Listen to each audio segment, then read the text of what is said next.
Alright, welcome back everybody, and we are going to do a pod review today on this plant right here. And I did a pod review last year on it, and I called it the Hellraiser because I had no idea what else or where it could have come from.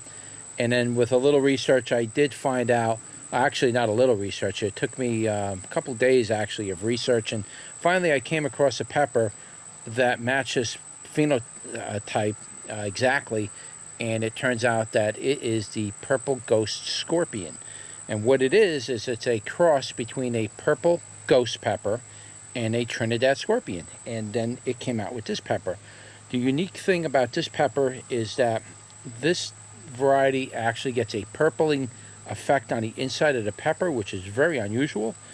And that's really about all I know about it. I don't really know where it was actually originated from. I believe it originates from Guam, but it might have originated from the U.S. There's a lot of conflicting information online about it, but nevertheless, this is what it is. Okay, so let's pick one of these pods. You can see they get like a nice umberish brown, orange, deep orange type of color on them before they turn red.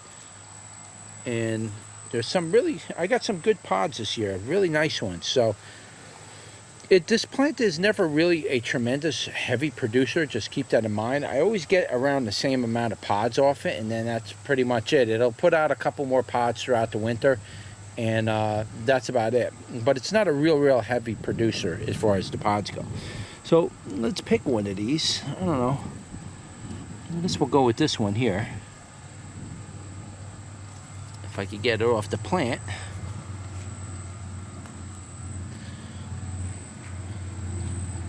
How's that?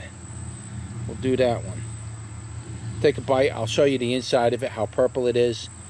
And let me bring you inside because the sun really bleaches. I can't see the lens on here at all. I have to go where the sun isn't directly shining.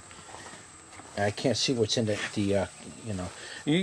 these cameras, these camcorders, they used to have like an eye thing. You used to be able to put your eye up to it. They removed that from the general cameras nowadays, so I have no way to isolate what I'm seeing from the sun. They just give you the flip screen that comes out, and if that gets bleached out by the sun, I can't see what I'm filming. Sometimes you need to be able to put your eye up to the eyepiece, and I don't have it in a camera anymore. It's a little stupid if you ask me, but that's the way they design cameras nowadays. So let's remove the good features and leave you with the stuff that don't really work. So anyway, here it is. That's the purple ghost scorpion. We'll take a bite, and then we'll show you what the inside looks like. All right, so let's turn you around and give it a go. Alright guys, we're doing another pod review today. It's going to be on this pepper right here, and this pepper is called the Purple Ghost Scorpion. It is nasty. It's as nasty as you're going to get. And it's a hot one. This is my first super hot of the year. Hopefully I don't go through too much of an experience. But I guess I got to pop my pepper cherry at some point, so I guess we'll do it with this one. And we'll give that one a bite. Let me take a bite, and then we'll show you the inside.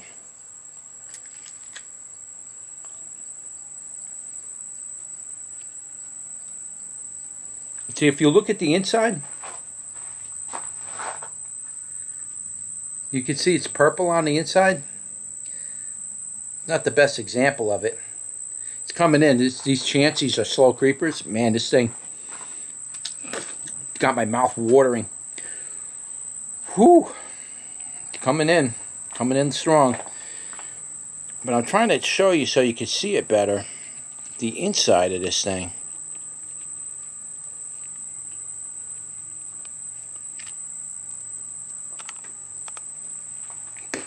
It's coming in.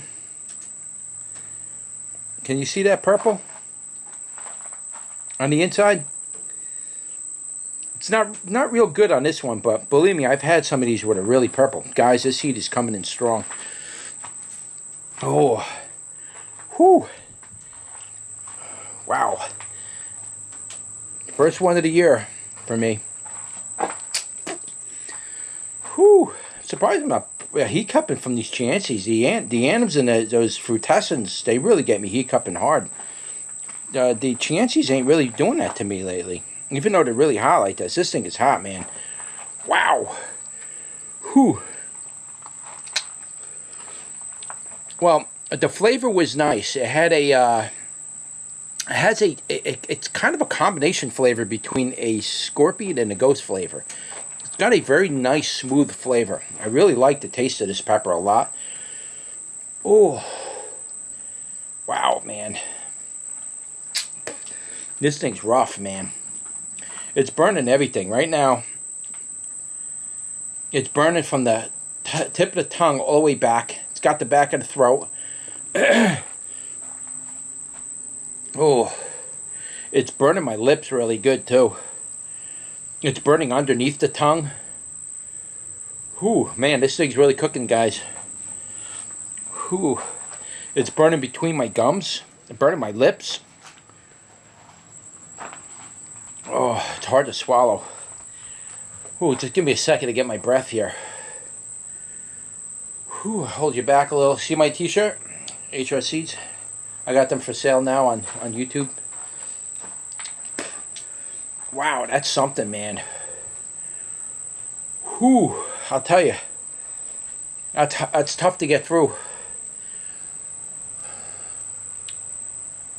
The flavor was superb on this pepper. It has a superior type of scorpion ghost flavor. Just the combination between the two is very nice. It's got a very nice smooth flavor. The texture of the pepper chewed up really nice. Nothing unpleasant about it. It's just the heat is really hot on these. I would say this particular pepper is probably pushing somewhere between 600 and maybe 700,000 Scoville units. It's up there. It's definitely pushing up in that range. But I've had these where they've gotten hotter. And if you stress the plant out, you're definitely going to get them upwards near 1 million, maybe even 1,200,000. I've had them hotter. It's just this particular pepper, and I just bit the bottom of it. It's only about 750. I'm sure if I went up more, I'm going to feel it. And believe me when I tell you, my mouth is roasting right now. It's actually pounding. It's like throbbing almost. And it's just really, it's a very intense burn. Like going back and taking another bite is just not something I want to do. Now, what I do like to do is I like to cook with these. You could slice them up, put them on a hamburger, put them on a hot dog.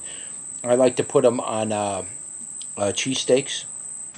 The reason why I like to put them on meat a lot is because meat's really fatty, and it really settles this pepper in your stomach. It really allows that pepper to settle down and keep it down. If you eat this thing with like a salad straight way, man, I don't know, it could give you a gut cramp.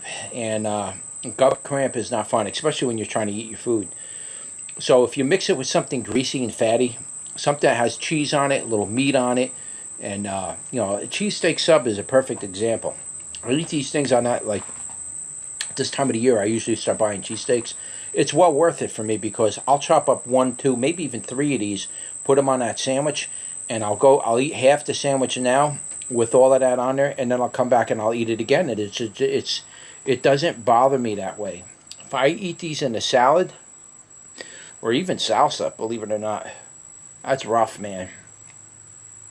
That is very rough because the heat, it just, the way it hits you, man, it's like, I know a lot of people like to eat these in, you know, salsas and hot sauces and stuff. Now, hot sauce is good if you want to make hot sauce with it. That's a different story because you can put hot sauce in a lot of different foods. You're not just drinking hot sauce. But salsa is just what it is, and you're dipping a chip into it. You know, that kind of a thing doesn't have the fat in it.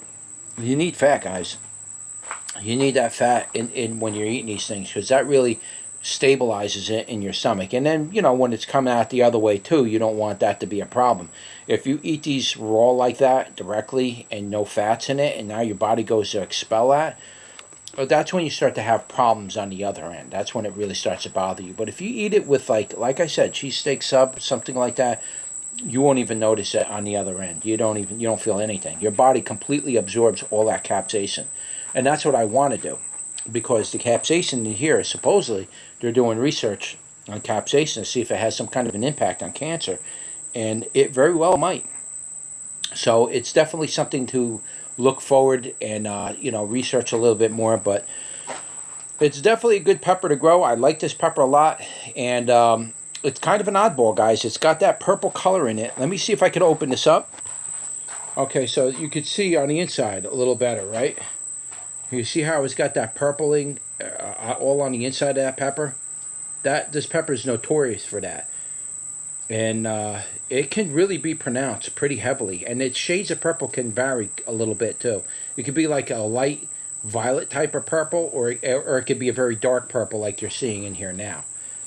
So if you bite into one of these and you see it's like weird color on the inside, that's because that's what it's supposed to do. I thought when I first ate one of these that was black mold on the inside, and then to my surprise, it's not.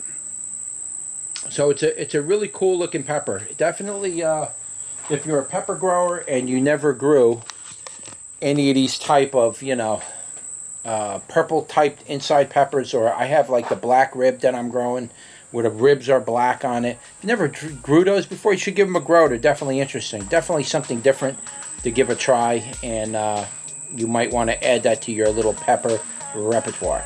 All right? So that's it. That's your pepper review for the Purple Ghost Scorpion. Don't forget to like, share, and subscribe, and I'll see you on the next one. Take care.